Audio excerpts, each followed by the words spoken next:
All right, good morning. We're recording. So resources for today are in the chat. And so go ahead and jump on because we have lots of stuff to talk about today.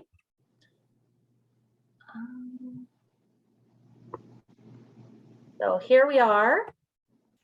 And the other thing I'm going to encourage you guys to do is make sure you, oops, still admitting people, which is great.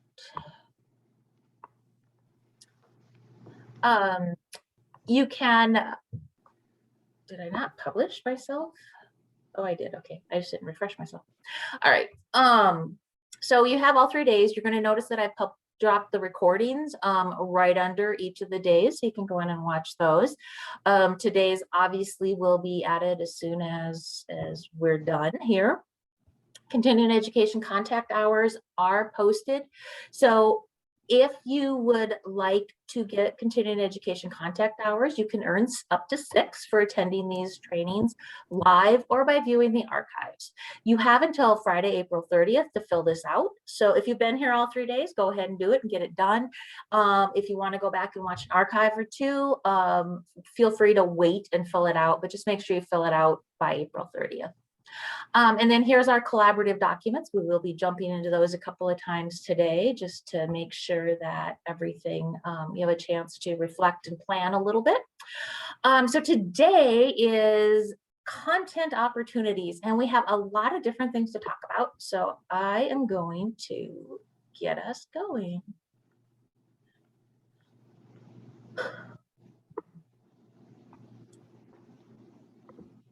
So in the chat, I will drop the resources one more time for those of us that just joined. And here we go. So content resources. Today, we're going to look at the content resources like Newsela.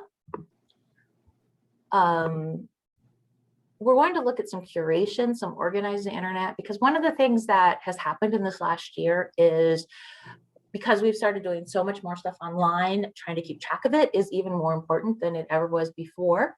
And that opens the door to open education resources. And so we're going to talk a little bit about open education resources and kind of what that opens up. And then I've got a number of curated collections just to kind of, you know, let you explore and have at your fingertips. So kicking it off with Newsela or Newsela, depending on where you are and who you are. I don't even think they know how to pronounce it. So Newsela, as you know, is the curated collections for news content, and they have the you can do different reading levels. You can, there's comprehension resources. It's an amazing tool. In the chat, have any of you guys used Newsela in the past or currently?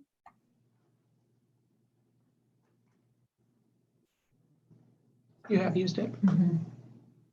Yeah, cool. Hey, Val. Okay. A lot of your teachers use it. It's great. It is great. And so last year during the pandemic, they opened it up for everybody, you know, during the spring of the year. So it was free access. So what they're doing now is to interest you in subscribing next year. They are giving free access until the end of the year. And so to get access to Newsela, you will need to contact either Bryant or Andrea, and then they will get you going. And those are our South Dakota peeps. So they are amazing. So Newsela, and I'll hop into Newsela real quick.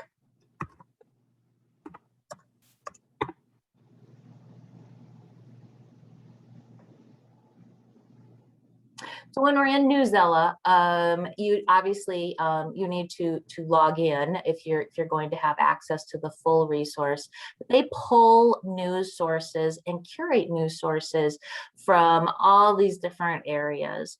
And they also have the different reading levels. And so for those of you that have used it before, what content area do you use it with?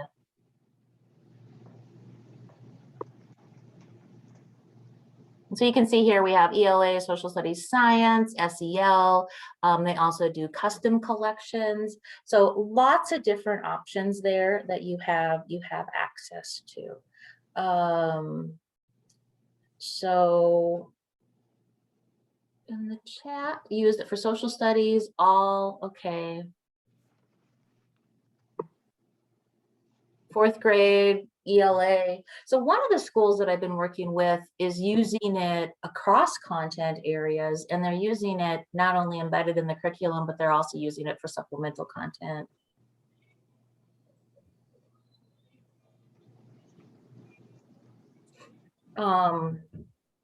So it is one of my favorite resources. Oh, Sherry, I'm so glad you brought that up. Differentiation.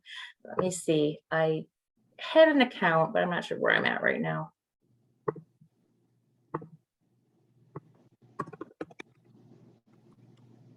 Yeah, no. I don't have my current account. Yeah, no. So anyways, but once you log in or join in, you will be able to see kind of all of the benefits. Here we can go in and see you've got 5 different reading levels. You have activities, and you can also modify those activities. And so that's another great thing. And it also integrates in with your learning management system. So you can share it with Google Classroom or Teams or even beyond. And so that's pretty awesome. So if you're interested in getting access to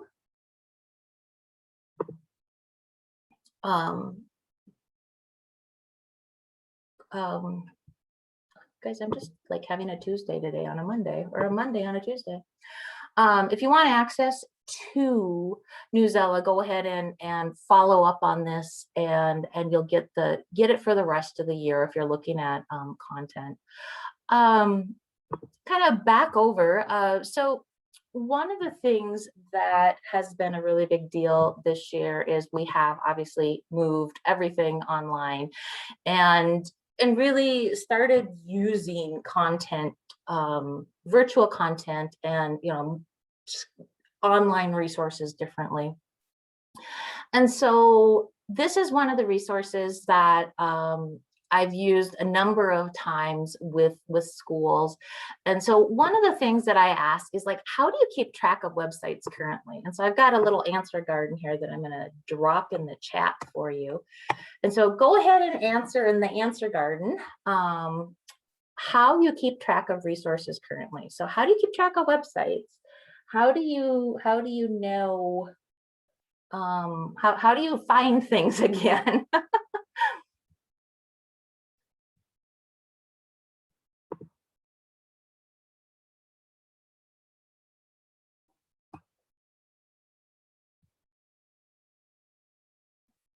Ooh, Sherry, you use Pocket. Nice. I have not used Pocket.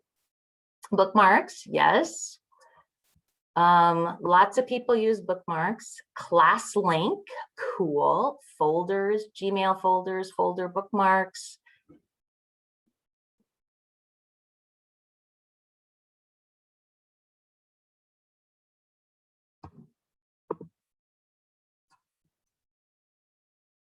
Bookmark and folders, lots of bookmarks. Good. I mean, so you have a system to kind of keep track of stuff. And one of the things with organizing your information is having some sort of a system, something that you'll use sort of regularly. And that makes it a lot easier to find your information again.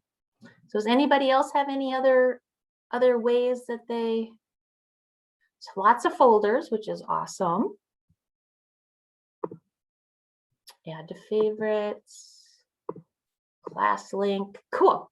All right, so this is just kind of, so so because we didn't use all the same, like if a lot of people would have said class link, it would get bigger, which is kind of fun in Answer Garden. And so one of the things that, when we talk about curation, I think a lot about museums. You know that a museum has a ton of resources, but they don't put it all out on display at once. And so, they have these curated collections that are put together to evoke either learning or memories or, some sort of emotion when you go through the museum. And so both of these are written by the Cult of Pedagogy, and she talks about, are you a curator or a dumper? And this is from the teacher perspective. And interestingly enough, she just reshared this on social media, so that was pretty funny because it's like, oh yeah. And so when you're thinking about sharing information, and this is so me because I am kind of a dumper, you guys. So in the chat, let me know after we talk about this if you're a curator or a dumper. And so her example is you get somebody ask you, have you tried sushi? And you're like, oh my gosh. And you send this crazy list of resources and it's kind of overwhelming. And so, and she says, your friend went to the first link and maybe read it, and that was probably it. And so when you curate something, that is when you put it together in a visually pleasing. And so this is eLink.io, which is kind of fun. I've seen it blocked at a lot of schools, so I don't really use it extensively. But it's, as you can see, it's visually pleasing. There's a little description with each thing, and it's also only 4 things. The links are embedded, there's images, so it's a lot easier to absorb this content and also click on what would be most beneficial. So if you would have sent this collection, this is a curation, whereas this one is just a dump. So in the chat, tell me, are you a curator or a dumper?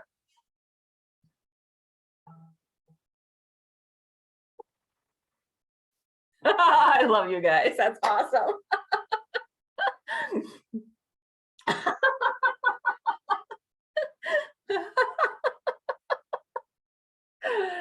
Oh, Susan, that's okay. Oh, Nicole, you learned to be a curator. Tell us more. This is awesome.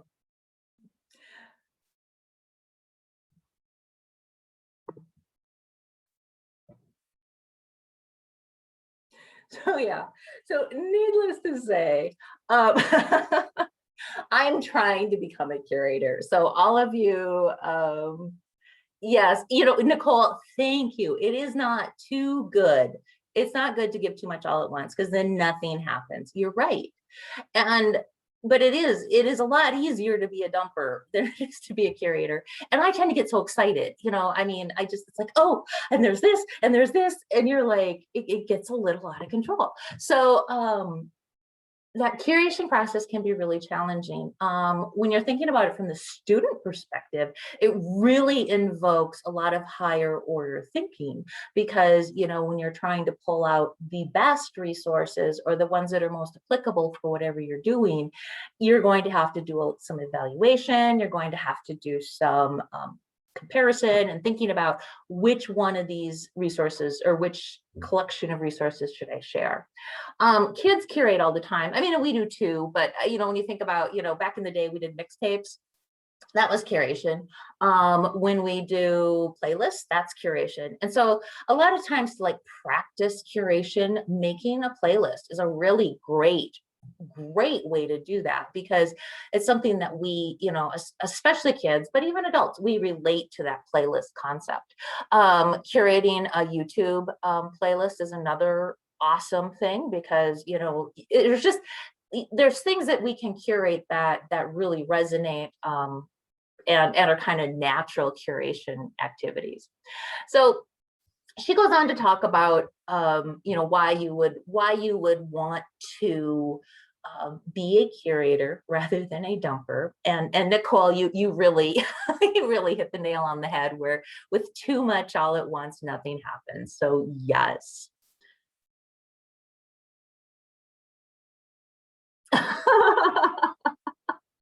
Nicole, yeah, Jennifer Gonzalez, Cult of Pedagogy, has an amazing amount of resources. I haven't paid her $25, but I do use her blog posts a lot because they are very, very well done.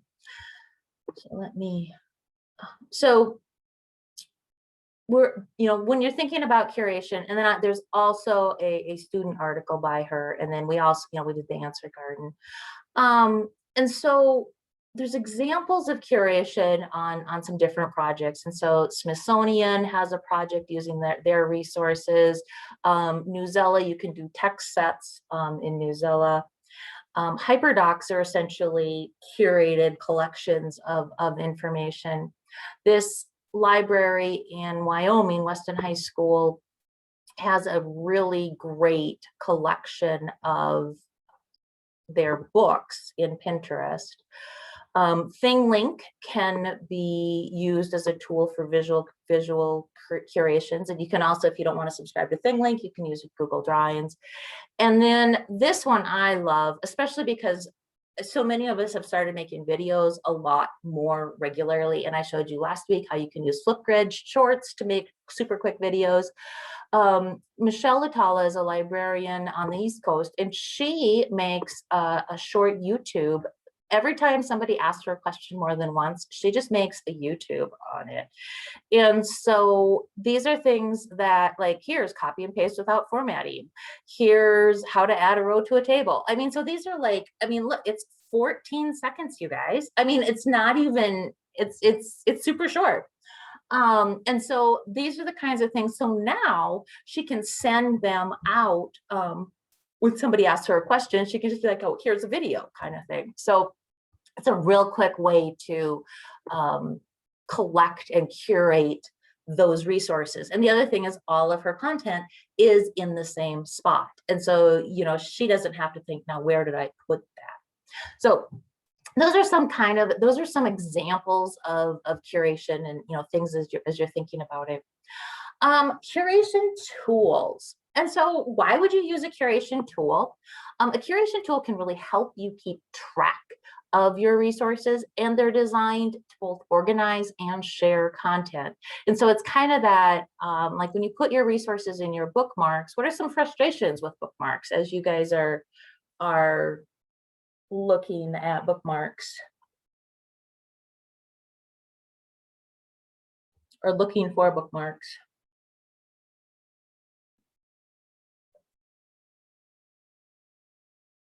You can chat me up. Some folders get really big. 500, yes.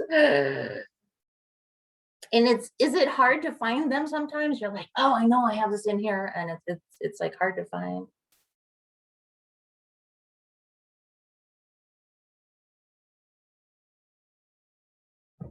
Out of date, yes, they're not organized. Awesome. Not really, but I get it. So the tools we're going to look at next give you some structure to organize your resources and, kind of think about ways to use them. Some of the nice things about the tools that I'm going to talk about, most of them have add-ons, so you can, have a Chrome browser. Yes, David, you can forget what you've added. Yes, especially, and what I struggle with bookmarks is there's no, like sometimes I have something that is math, science, reading, and if I have folders set up for math, science, reading, which folder do I put it in? And it just it makes my head hurt. So these resources have some features that allow you to organize in lots of different ways. My favorite, and I'm just going to scroll down, my favorite is Diigo. This is what I use as a collection tool for all of my resources. And so if I have a page that I want to come back to, I click on my Diigo add-on at the top of my browser. And then I say, I want to save this bookmark. And you see, I have lots of other options. I can read and annotate it. I can annotate the PDF. I can annotate a screenshot. I have lots of options, but I'm just going to save this bookmark. And I'm going to say, you know, it's 2021. I'm going to say it's Thai. I'm going to say it's regional training. I'm going to say it's curation. And so those are all like tags that I can give it to help me search for it again. I can also add it to an outliner. I can also share it to a group if I want. So I'm going to go ahead and say save. And now if I go back to my Diigo, so here's my Diigo, and we can see the one I just saved here. So it looks very disorganized, but I can search very easily within all of my tags. And so like 2021, what have I put in for 2021? And so I'm going to have a number of different things that pop up for 2021. I'm also going to, like if I'm looking for math stuff, I can search all of my math stuff. And not only does it search the text, it also searches my tags. I can control with an advanced search what else I do with it. So this is one of the things that I use extensively to collect my resources. Do I share it out? Not as much. I tend to curate from my Diigo collection and use other resources like Wakelet. Love Wakelet because it really is, it's a lot more visual. I can put together really nicely curated collections and just, you know, kind of share those out. And so I've been using a lot more Wakelet collections for when I'm sharing content out. Wakelet is entirely free. So Diigo, there is a free education version. Wakelet is entirely free. And this morning I put together and we'll look at this with OER, I put together my own space for open education resources where I have all these different content areas for open education resources. And so it's kind of like so nice because here we have all of these different websites that we can, you know, come in and look at. And they have a little bit more information. So it's more than just a link. It pulls from the website, but it also, you know, I could edit this and add my own words to it also. So it's a lot more visual. I have it organized in a stream, but you can organize it different ways so it looks more visual. The other really fun thing is you can collaborate. And so let me show you how easy it is to make a collaboration space. So we're going to create a new collection. And I mean, adding a cover image is as easy as either searching in Unsplash or uploading something that you want. We're going to call this, and then this is a collaborative collection of resources from the training. So I just participated in a unconference where we used Wakelet as the collaborative tool. And so there were topics, and as if you had resources for that topic, you could just add them.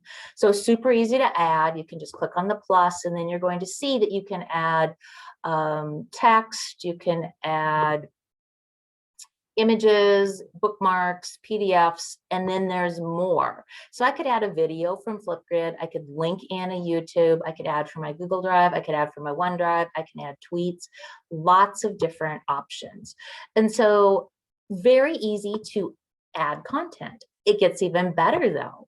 So now what I can do with it is I can make it public. I can say I'm done, and then I'm going to share it. Actually, I'm going to invite. So if I share it, then everybody would just get the link and they'd be able to see what we put into it. If I invite, this makes it a collaborative collection. And so anyone can join this collection. And so here's our Wakelet. And when you click on this link,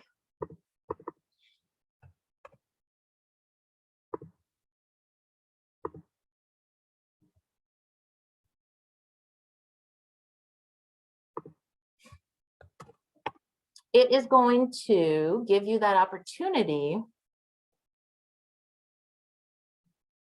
to, you can add your name. And so like, I'm not logged in here at all, but so I will add my name. And now I will have that opportunity to add content if I would like. And so if I click on edit, now I could say, you know, here's the, and I can see that there are people in here, I'm in here, and then I'm also in here. Both of me are in here. And so let me find the resources for today, and I will add the training link for today's training in there, just so you can see how easy it is to drop it in. So I can just paste the web address and it'll spin for a minute. There we go. And now I'm done. And so I can, the changes are automatically saved. I can say done, and there we go. So I'm going to encourage you guys to hop on to the Wakelet and then add in your favorite technology tool or resource. That there's could be something you've learned in this training or something else. Just go ahead and add in something. So here is today's resources.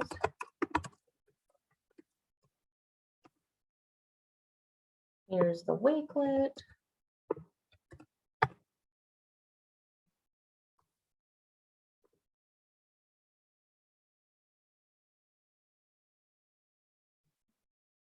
I see there's 10 views. That's super awesome. And you can also you can do a feedback at the top, so you have that.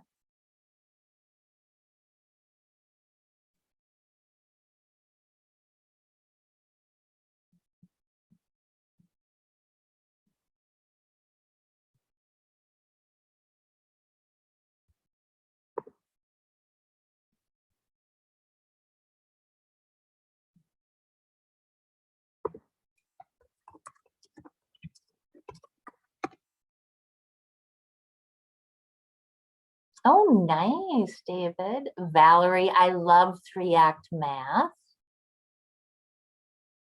HMH Central. Cool. All right, so those of you that are adding content, is this something, so anybody, you don't have to be adding content. Tell me, is this something that you think you could use with your kids? You could use with yourself, you could use with your colleagues?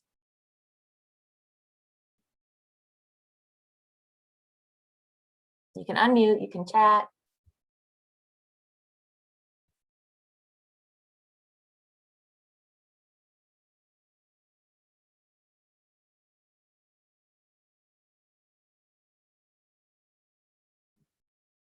Nice, Mike. David, it's cool. Sherry, yes. I love that you said it would be great for PLC groups. And Chelsea, it'd be great for school grade band subject groups. Yes, I love that. I think that would be a really awesome way to use this, because you could all be part and you could share your resources And I hope you noticed when you added content that you could edit the information too, you know, and so you could actually go in and add in, so I can come back here and I can edit, and I could change the wording here. I could add in more words.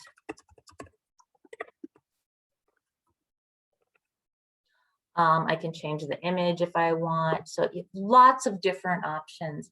Oh, Christy, yes, for your staff PD, for websites they can look at.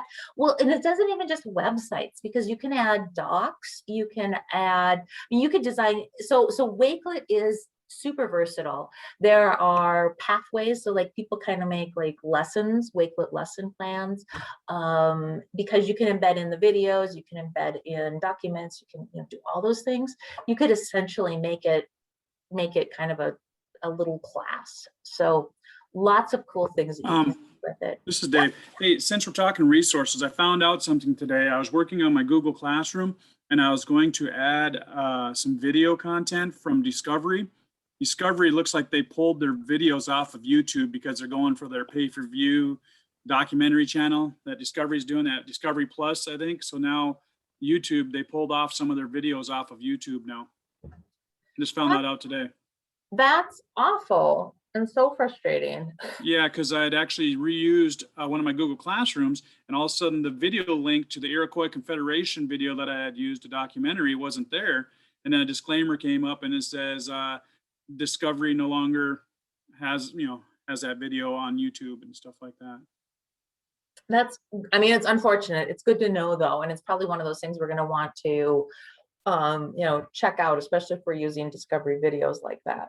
So I hope you can still link in Google. I hope, you know, with the paid content, you'll be able to do some linking anyways. So that is so we just made a collaborative Wakelet, and you guys collaborated, which was so awesome. And it was super easy. You can also, if you want, to just share the collection, you can do that by clicking, you know, copy, and then anybody who has that share link would not be a collaborator. So you do have options there, just so you, oh, thanks for sharing Pocket. I'll have to check that out. So it is, Wakelet is one of the resources that I use extensively to share content out. And so lots of little resources here. If you guys want to explore those, we've talked a little bit about Digo. Symbaloo is one that's still pretty popular. It's not my favorite, and not, I mean, there's nothing wrong with it. It's just not my favorite. It is really awesome if you're doing a lot with visual, because you can organize, like this is a book trailer resource, Symbaloo, that was created. And so you can see here that we have images for the different, here we have pictures, here we have photo editing, you know, here we have footage, you know, so everything is kind of in, you can organize it really visually. It is, a lot of people use their Symbaloo for younger kids because it is very visual. You can also embed it. So it's a good tool. It's not my go-to tool though. So you kind of have to figure out your go-to tool is what I'm telling you. And then use it. And then I have a lot of people that use Padlet for curating resources, and so making it so that it isn't, you know, like you can have it be collaborative. I didn't check this link, but this is a makerspace and book Padlet that was created by Shannon Miller, and it is a collaborative one, and so anybody can come in and add content to this one based on, you know, the different topics here. So Val, great question. Padlet is free and cost. So there's the free version. If you have never signed up, you can have 3 Padlets, and that's it. And so then you would need to either reuse or retool or whatever. If you had an existing Padlet account, you would have 3 additional on however many you had. So I had quite a few, and so I ended up with quite a few. But then I think this year I did end up having to purchase it just because. This is a content example that I have shared. Oh, she deleted it on me. But one of the teachers that I've worked with in the past has shared all of her content on Padlet. And so she's organized it by unit and, you know, shared stuff out. Padlet Gallery has some amazing resources if you're looking for inspiration. So there's lots of curation tools, but these 4 are ones that are either, there's free versions of them so that you don't have to pay. They are pretty widely used within schools, so they're not typically blocked, which is nice. And like Wakelet has just, I mean, they've really expanded their usage and their resources in this last year. And they add in that visual and that collaborative. They also have immersive reader so that everything can be read aloud. So lots of really great resources there. So as we're kind of moving into OER, one of the things you're going to want to think about is how you're keeping track of OER or resources. And so I love, you know, that you guys talked about using Wakelet as PLC groups or grade band groups. That could be a really great way to curate, not dump, but curate some thoughtfully collected content to use for different content areas or grade bands. And so your Wakelet could be a really great tool for that. Or your Digo, or I mean, whatever you choose. Tips for using curation tools, really, it's try some out. And I know we're all busy, but just, you know, take a couple minutes and say, okay, I'm going to use Wakelet for a couple weeks and see what happens. Add in the extension. So I have my Digo extension here. I have my Wakelet extension here. So add in the extensions on your browsers, because it just makes life so much easier when you're saying, hey, this is a website I want.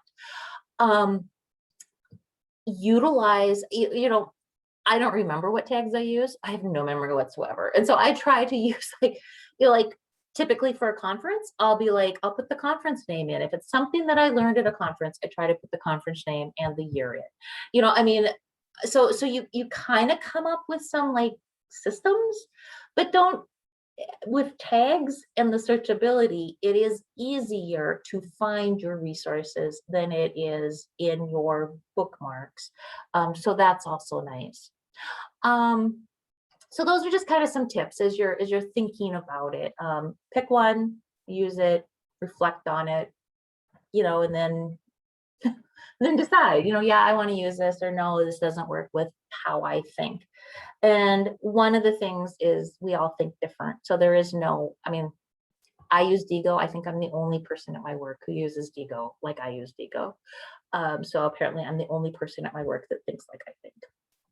So, which is okay. So that is your organizing the internet, which is one of my favorite topics. And as we look at OER and look into those resources, organizing and having a place to put it is a really big part. So we're going to jump next into Oer Commons and kind of and a little bit of OER background. And so OER is open education resources, and they're openly licensed. What makes OER OER?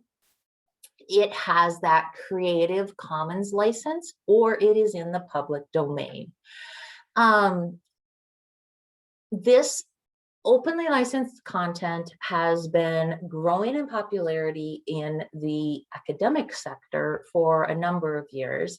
And so you will see there's a lot more movement in universities and colleges to use open education resources.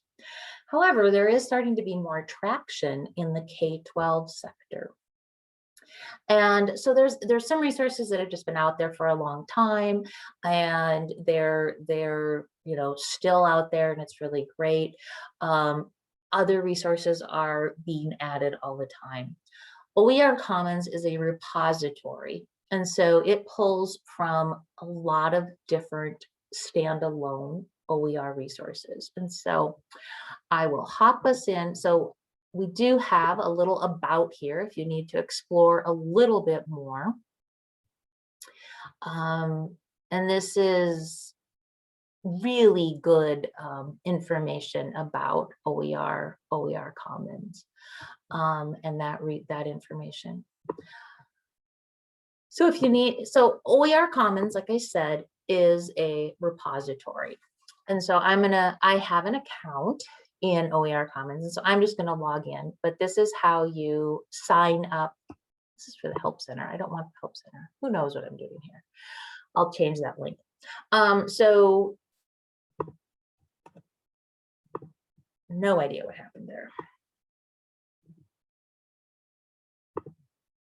We'll fix it. The beauty of Google. There you go. It's fixed. So I'm going to hop into OER real quick. And so this is the OER Commons, and you're going to see that we can search. And so we can search across content areas. We can search at education levels. We can look at standards. One of the nice things is, as you're looking at using OER Commons, you do have a lot of flexibility. So let's go ahead and do a quick search for, we'll look for math. And actually, I'm gonna not do that. I'm gonna look for math. Yeah. And I'm gonna do upper L. And we're just gonna say search and see what we come up with. And so now you're going to see that we have like 17 results. And there's a lot of different content in here. One of the things I'm going to point out right now is we can filter it. So we have standards. And so we can go in and filter by standards if we would want. You're going to notice that South Dakota standards are not in here. And that's because we don't have our own hub per se in South Dakota. And that's neither here nor there. I mean, we just kind of roll with that right now. We've been filtering by subject area here. We've filtered by education level, but we can now look at material type. We can look at license type. We can look at content source. We can also look at providers. And so here, if you had somebody that you knew created something you wanted to look at, you could go in and look at it. You can also look at what type of resource it is. If you wanted audio or ebook or anything, you can really go in and explore all of these resources. So, and this is a pretty broad search. I mean, this wasn't like a really super stellar search, but we're just rolling along. What you're going to find here is when we're looking at any of the searches, you're going to see that you have the license. And so this is Creative Commons. You have to give attribution, non-commercial, meaning I can't sell it, and then also share alike, meaning I need to share it back. But that's easy because if you use OER Commons, you can just post it back on OER Commons with any changes that you made and you're good to go. And when I'm looking at this one in particular, it makes me wonder, because these are the same titles, but we have different authors. It makes me wonder if each one of these guys have remixed an original one. So I'm just going to click on one of them. And here I can go in and I can see the version history. And so it was remixed from this by admin. And so this would be the original document. And so I can always go back to the original, which is super awesome. I can see what people have done, but I can also go back to the original document. So it's kind of like Google Docs in that aspect. You can go back. And so here This one you're going to see is from PBS Learning Media. So it's pulling in from PBS. This one's from Illustrative Mathematics. So it's pulling in from Illustrative Mathematics. So lots of different sources, because this is an aggregator and you're pulling in from all these resources. So when you're doing a search, you can find a lot of different resources. So I'm going to sign in real quick because I am part of a group. I'm one of the projects that I'm working on. We are actually using Oer Commons extensively, and we have a group that has been doing work in this project. And so they've been contributing content. They've also been curating content. And so we have a number of different courses in here where they've put in resources. And so this is one that we created. And so this is a unique resource, and you're going to see that somebody remixed it on March 18th. And so somebody took this and remixed it. So I can see this is the original, but somebody has remixed it. I can come in here, I can see there are some standards that have been tied with this one because the creator put those in originally. You do not have to put in standards, but it's one of those, the more things you do, the nicer it is for other people. You put in tags, and so that will help people if they're looking for information. And then I can go in and I can view this resource if I want. And I can see that it is a series of websites and resources. So here's some websites and a document, a Google Doc, more resources. So it's kind of like HyperDoc basically. So this is an entire lesson that people can go through to explore this one. I'm gonna go back. I can also, if I wanted to, I could save this to my groups if I wanted. So I could create a folder in my groups. I can also download this document. I can share it out. I can share it to Google Classroom. I can also report it. So if I find something that is not acceptable, I can report it. One of the nice things about Oer Commons is things are reviewed. So I'm not going to remix this one. I'm not going to edit this one. I mean, I can also edit it. And so like if I did a typo or had something that I could do this better, I can come back in here and edit it.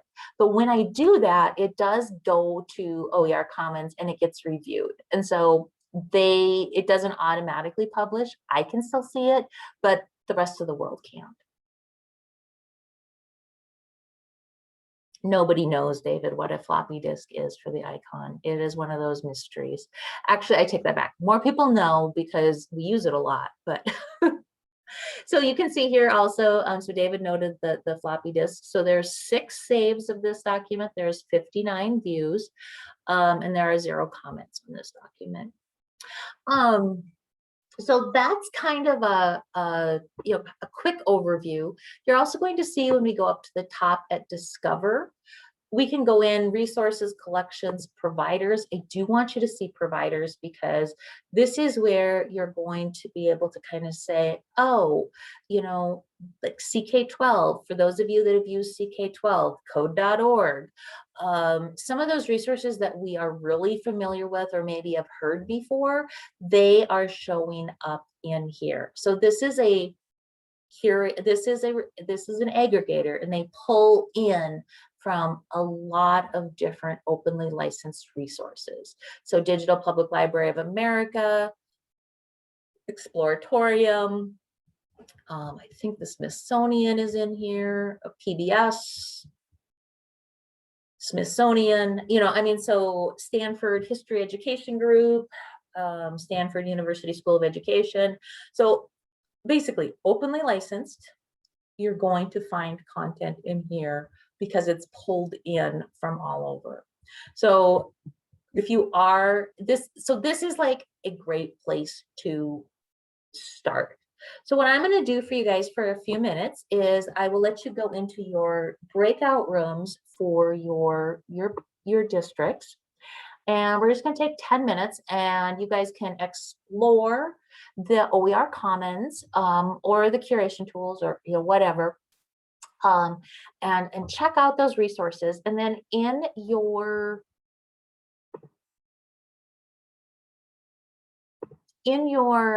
resources document, go ahead and note, things that you're intrigued with from today so far, and in your collaborative documents, what you're intrigued with so far, and also, what else you may need. So I'm going to send you off into breakout rooms. Here are the resources.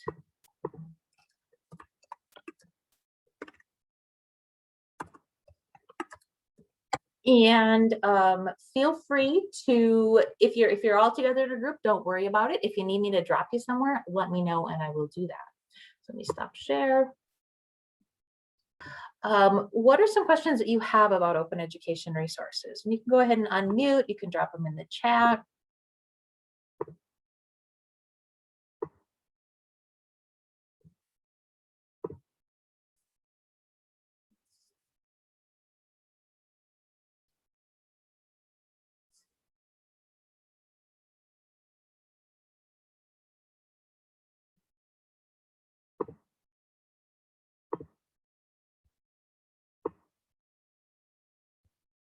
So we're looking at what questions you may have about open education resources, what concerns you may have.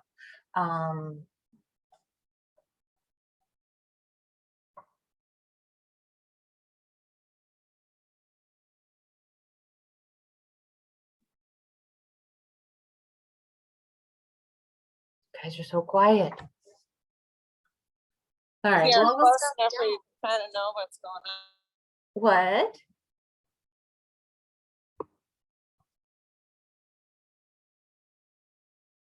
Feel free to unmute and. Well, we were discussing all these wonderful resources and how to actually implement them with time. And it's kind of interesting because with the group that I was with, we were talking about, okay, it seems like we're always busy. How do you actually get the time to fiddle around with this stuff to actually become proficient enough where, like you, and have 20 tabs open and know how to organize yourself and be all over, but still being effective? All right, the tab thing, okay, that's just how my mind works, okay? I'm doing too many things. But you don't need 20 tabs. But no, you know what? That's a really good point. And so on that organizational standpoint, how do you do that? How do you make it happen? One of them is like, so we started out with kind of like the technology angle. And we talked about getting comfortable with the technology. And so some of it is being comfortable with the technology. And one of the bloggers that I follow a lot is Cool Cat Teacher, Vicki Davis, and she talks about setting aside 15 minutes twice a week to learn something new. And it was really eye-opening for me because I tend to move pretty fast. I mean, I tend to be like all over the place and I learn lots of new things and I do lots of stuff. But I also know that things tend to get pushed off my radar, even things that, I want to learn. And so that setting aside those 15 minutes once or twice a week to say, okay, I'm going to work on Minecraft and actually have that focus has been really good for me. And so and I think she calls it learn like a turtle, just that slow. So this could be where in your district plan, maybe you say you want to, set some district goals where we're going to do X and, explore more, or start using Wakelet as our curation tool in our team planning, those kinds of things, and follow up with it and use it and not make it a horrible thing, but make it something that's doable. So I get it. I get it. Time is of the essence. Sherry, you asked about like social studies, you know, what are the chances the links don't work or things are no longer available? So one of the things with open education resources is when you're actively using them, you also have that capability to continually update them and change them to, you know, this link is broken, so I'm going to fix it or I'm going to remove it. This resource, the example I always give is when we wrote the original geography textbook was the same time that China did away with their one-child policy. And so if you think about your static textbook, it would say China has a one-child policy. Well, we were able to put in the new textbook, it went away, and here's resources and articles, all that type of thing. And so it's those, you have that flexibility. One of the things that I really recommend for districts, if they're looking at, saying we want to start implementing more OER into our content, is doing regular reviews. And so I had a district that did science, and so they built in their year, they built in reflections after each, I don't know, quarter, whatever, so they could go back and they could say, this worked, this didn't work, we need to fix this, and just kind of be able to enhance that. So when the next year rolled around, it was pretty much ready to roll again. And so the other thing, like Susan talks about, it's easier than looking in Pinterest. Yes, it is way easier than looking in Pinterest. And some of the things, I work with a lot of librarians, and like we'll jump into Oer Commons and we'll look for library lessons, and we'll be really disappointed because it really isn't library lessons.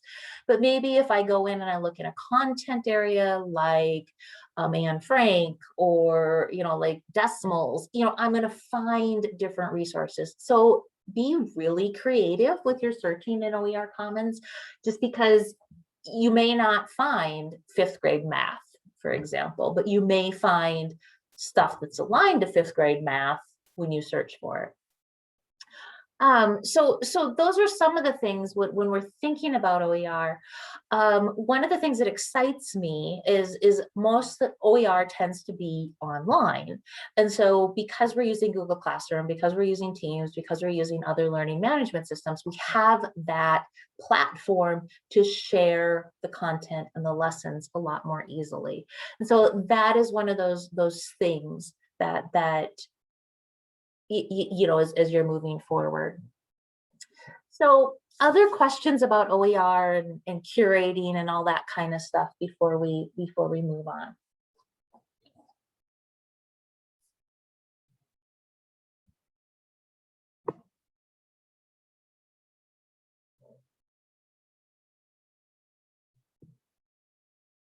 All right. So one of my final recommendations for OER is find something that you like and get used to using it, and then expand. And so OER Commons can be a great place to start, but I've also pulled together curated OER collections that are just, kind of a hodgepodge of different resources for different content areas. And so if you pop into any one of them, and like social studies, you're going to see doesn't have very much in it until you get down here and it's like, well, here's a DIGO outliner with a much more extensive list. And so you can kind of go in and see what kind of resources are available.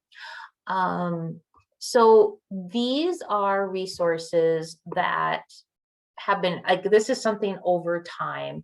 And like, I just learned about a new math resource that I need to add to the math resources because it's like, it sounds really cool. But so you're looking at openly licensed resources or resources that are freely available on the web. Some things may not be Creative Commons licensed, but that does not prevent you from linking to them and using them in your teaching. You just can't copy and paste it and remix it like you would with an openly licensed material. So those are all resources. So that'll be something that you guys can take back with you and share with your staff, and utilize is the curated OER collections, and they're for lots of different content areas. So hopefully that will be useful. Couple more things, and then I'm going to give you a little bit of explore and plan time, so that you can take advantage of your team time. I did want to make sure you guys were all aware of the TIE member benefits, that you do have access when you're a TIE member. One of the things that is my favorite is TIE Reads. How many of you guys are using TIE Reads?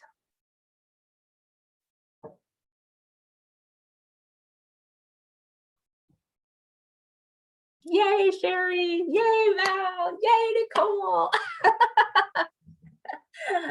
Oh, so good. No. So TIE Reads is freely available to all staff in your district. There is a sign up form right here to fill out, and then your login will be sent over to you. And if you click into TIE Reads, you can actually go there and see all the titles and everything. And so this is a collection of professional development ebooks and audiobooks that, so, all of the, I don't want to say popular PD books, but all of those books that you see and you're like, oh, I'd like to see the new, Ditch That Textbook book, chances are it's going to be in here. And so I just looked at all the nonfiction titles. And when we're looking at this, I can sort by added to the site. And so these are titles that, when they were added to the site. So you can kind of see what's new. This one is an audiobook, and this one's the ebook. You can see that the audiobook is checked out because it's gray versus dark. One of the things I love about TIE Reads is it's so flexible. So you can read it on most of the titles on your Kindle. You can also utilize read in browser, so you can read it directly in your browser. And especially for nonfiction books, that's great. You don't have to think about, you maybe only want to pop in and look at a couple things. So I'm going to quick grab a title. One of the things I do want to explain, so you'll see Sora up here. So Sora is the app that you can use to access the school version of Overdrive. So if those of you who are South Dakota Titles to Go public library Overdrive users, you would use the Libby app. But what's nice about Sora is you can connect your public library to Sora. So it'll expand your collections. So you can use Sora as an app in Google Play or the App Store, or you can use it in your browser. And so if you're doing this at school, this is a quick way to do this. I think I am logged in, which is nifty. Maybe not. I am. So I'm all logged in. And so here I can, at the bottom, you're going to see I can go to my bookshelf, and it's pulled in books from my public library because I've connected my public library, and it's also connected books from my TIE Reads. And so I'm going to go back to home, and I'm going to explore. I'm going to grab a book right now just to show you how easy it is to check it out. And so I can take a book. It gives me a little bit about it. I can borrow it. That easy. And now it'll come up and I can read it in my browser, or I can open my Sora on my phone and it'll be there also. So I have started using Sora more and more just because it's easy, but I also use my Kindle app quite a bit. You're going to notice that I have some settings, and so I can control if it's a single page or a double page. I can also change my fonts. They do have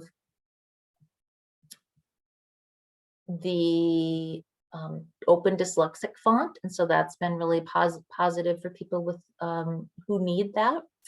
I can also change my text scale if I want. I can search within the book, which I dearly love because it just means, I mean, so like I can go in and I can look for phrases or things that I remember. It makes it so much easier.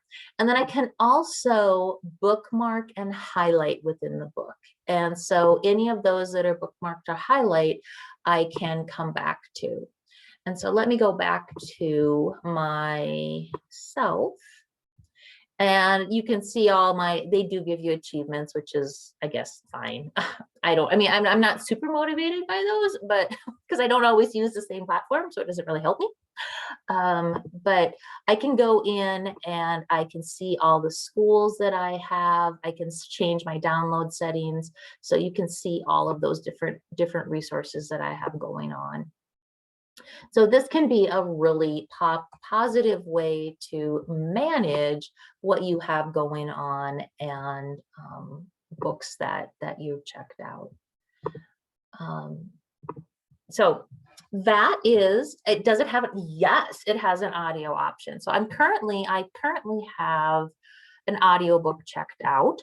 And one of the things, just FYI, if you are looking at TiReads, or Sora, one of the things is when I purchase content for TiReads, if there's an audiobook, I always buy it because we do a lot of traveling and we do a lot of driving. You know, sometimes it's just easier to listen.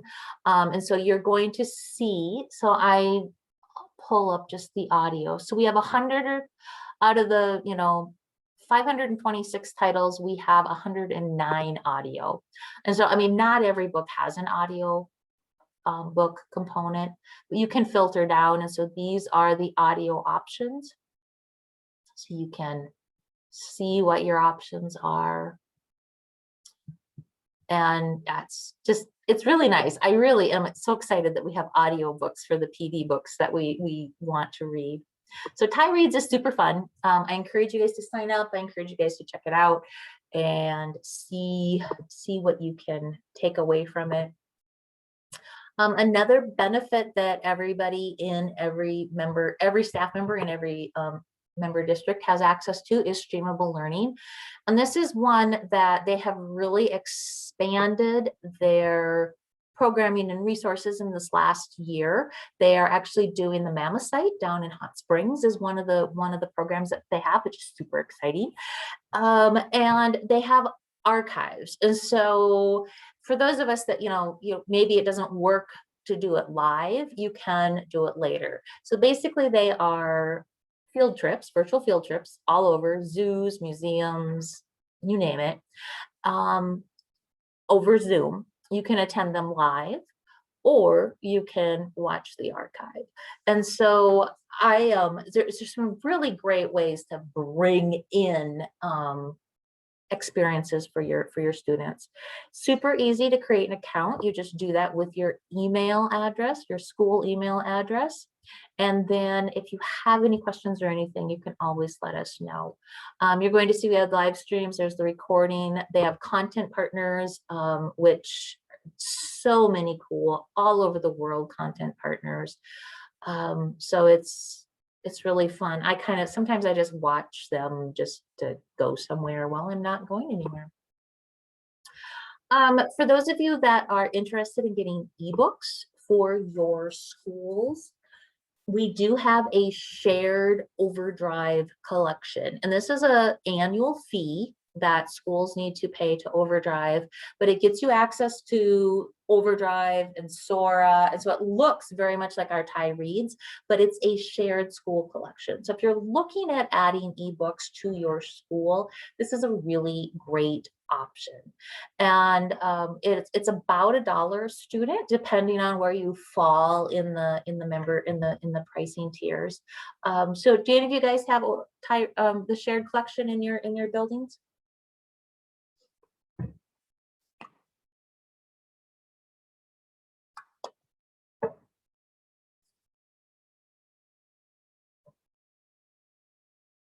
Mitchell does, yes. And you guys are one of the big users, Sherry. I know Spearfish has had it, Brookings is looking at it. I mean, it's kind of, and the nice thing is the shared collection has been in place now for 4 years, 5 years. And so what's cool about it is it's actually pretty big. The money that you pay to Overdrive is all content, and collection development is done by Overdrive. So you can request titles, but you don't have to actually take time to do that. So it's one of those things that you implement. Most of the schools I work with use authentication through K-12. So it's with their email address. It's just really, it's a very low oversight with a really high return. So I've been really excited at its popularity and just that we can offer it, because it's a really great way to get into ebooks in your library or in your schools and have your students have access to that. And the last member benefit I want to touch on is your online courses. And so for those of you that are looking to, your districts, I mean, lots of different ways you can use this. I have a ton of teachers that take these for renewal credits. Most of these are graded. There are a handful that are just pass fail. So if you wonder, ask and I'll let you know which is which. Most of these are graded. They are, the regular courses are free to all staff of time member districts, but we have added a premium course for Google Classroom and beyond, and that is $75 for everybody. It doesn't matter if you're a member or not. And we will be, I think, adding more premium courses just to, kind of customize that content. But the self-paced courses are just that. They are entirely self-paced. You can sign up today and finish over spring break. You can sign up today and finish in 6 months. You can sign up today and finish in a year. Totally flexible. And you can get continuing education contact hours or graduate credit for $40 from University of Sioux Falls. So they are good. Have any of you guys taken the online courses?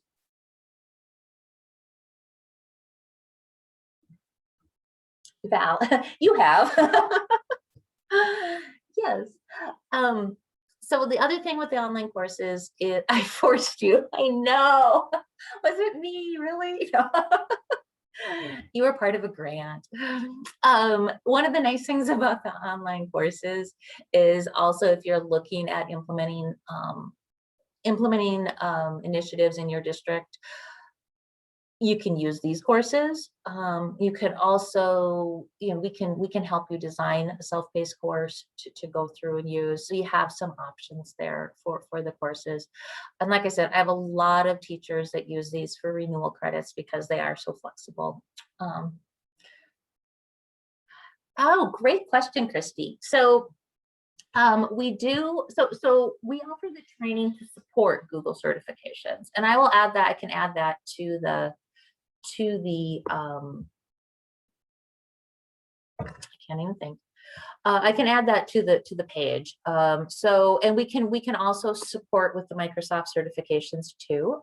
We have TIE staff that are Microsoft Innovator experts. I'm Microsoft certified. I'm a Google certified trainer. So we're all over the place at TIE. So here is the Google Certified Educator resources. And so we do have 3 pathways essentially for helping districts achieve Google Certified Educator status. One is using, the self-paced pathway, and that's entirely free. The test for Google certification is $10. We offer a blended pathway where we do some PD, but then also staff go through some of the self-paced content too, just to have that practice and skill building. And then finally, there's a boot camp, and that's going to be the most intensive of the 3 different options, and it'll take more time.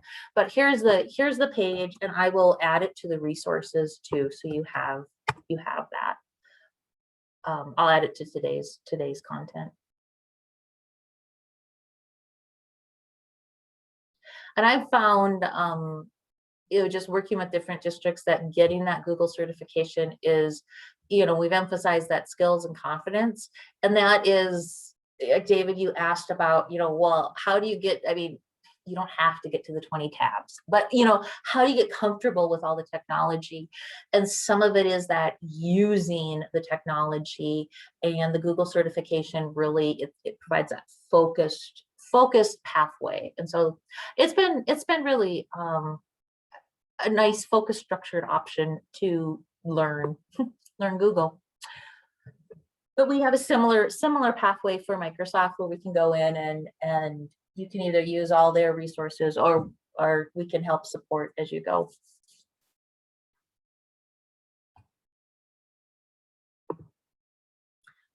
All right, so those are just kind of, it's a quick run through of all of the, benefits that you have access to, and, share with your staff, and, make sure they're aware of them. Questions about any of that before I turn us loose for the next step?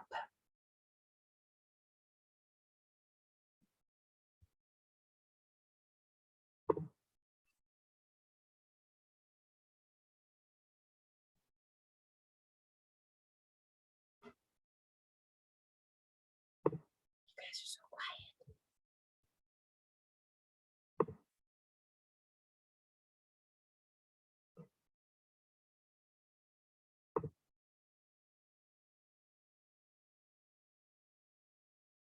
All right, so your next step is going to be actually taking some time to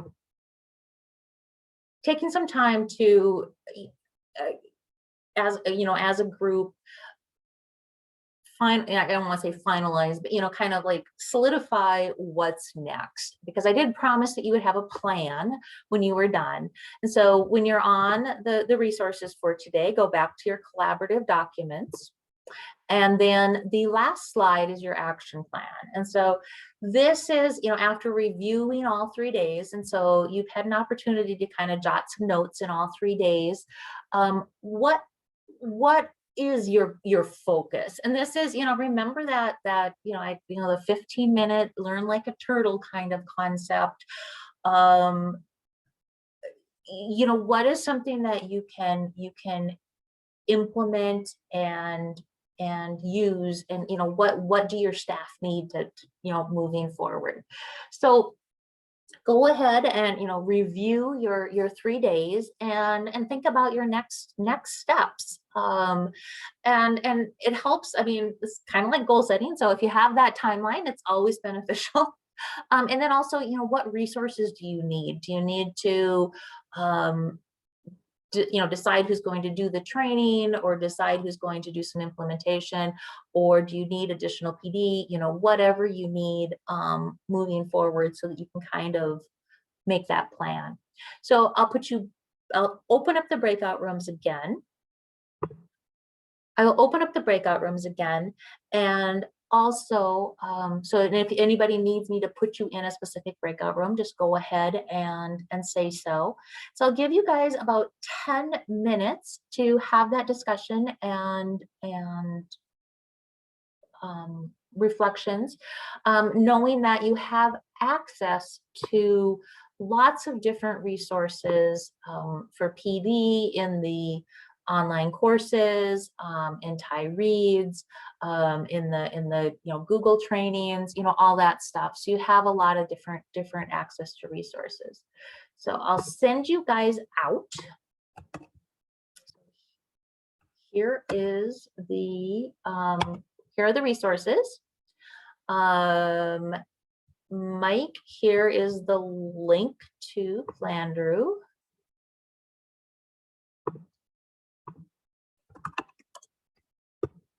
And if you have any questions, let me know and I will answer them for you. Take back to your districts and share. The other things, do make sure you fill out the continuing education contact hours form. If you need to watch archives, you can do that. Just make sure you fill it out by the 30th of April and we'll get those shipped out to you. And I'm trying to think what else? So your collaborative documents are here on the page.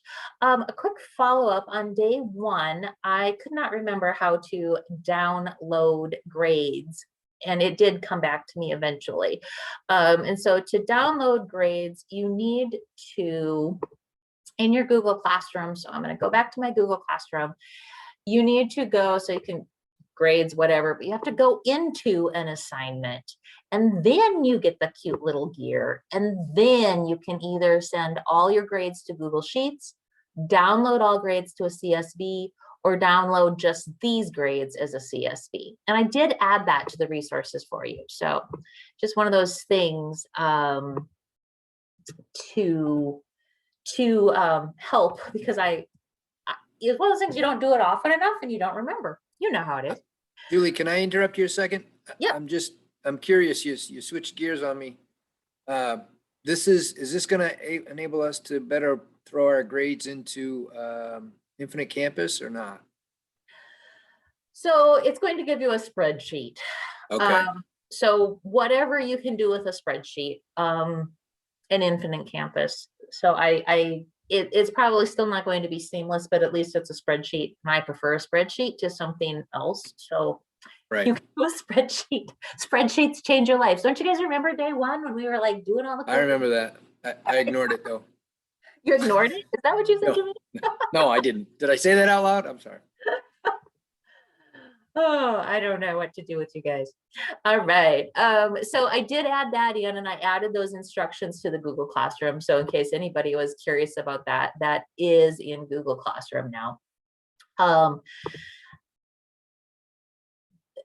We think, okay. And so on the, when you guys signed up, right before you came, you did fill out that little survey. And so I will send out a final evaluation, but we will also, for those of you, just those districts that requested a staff proficiency survey, I will be in contact with your district and we will get that sent out.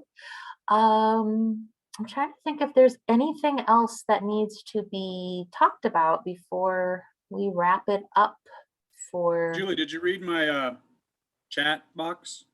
Oh, am I coming to FIS for more PD? I am. I'm going to do some Google, I believe, with you guys. So yay. Do you know about when? Not Timing? yet. Time? I don't. I don't. I'll figure that out. I'll send Cheryl a note this week, okay? That'd be great. Thank you. Yeah. And Any then other? I was just talking with our group, maybe this is not the time, but I was wondering, is there availability to actually do training by department instead of all the staff together? Do you ever just do a departmental training? So then it can be focused on curriculum? I do. And so and not just me, but Ty in general, some of the things that we've done in the past, I mean, we can be super flexible, but when I had a school district that did science, open education curriculum, and so I worked with their elementary, but we just focused on science. It was just science. It was a week of science, or 4 days of science. And I also, last spring, or before the pandemic and before Zoom was cool, I worked with a district, just their specials, to look at technology and resources and, that type of thing. And it was so much fun. I mean, just because specials are awesome anyways, but it was the CTE and the computer and the band teacher, and we would spend 20 minutes at their staff meeting, at their team meetings. And so we did it every month. We did it 3 times in the month, and so it would be kind of like an intro. They would do some exploring, they would come back and do some sharing, and we'd have some conversation, and then they would come back and share their what they did, type of thing. And it was really fun. It was a really good, I think I did it for 3 months, and that was pre-Zoom, you guys. So we were Zooming before it was cool. So lots of flexibility to work with departments or groups. So yeah, that would be, it's always fun to be able to focus a little bit. All right. Well, any more questions before we wrap up these 3 days. It's been so much fun to hang out with you guys.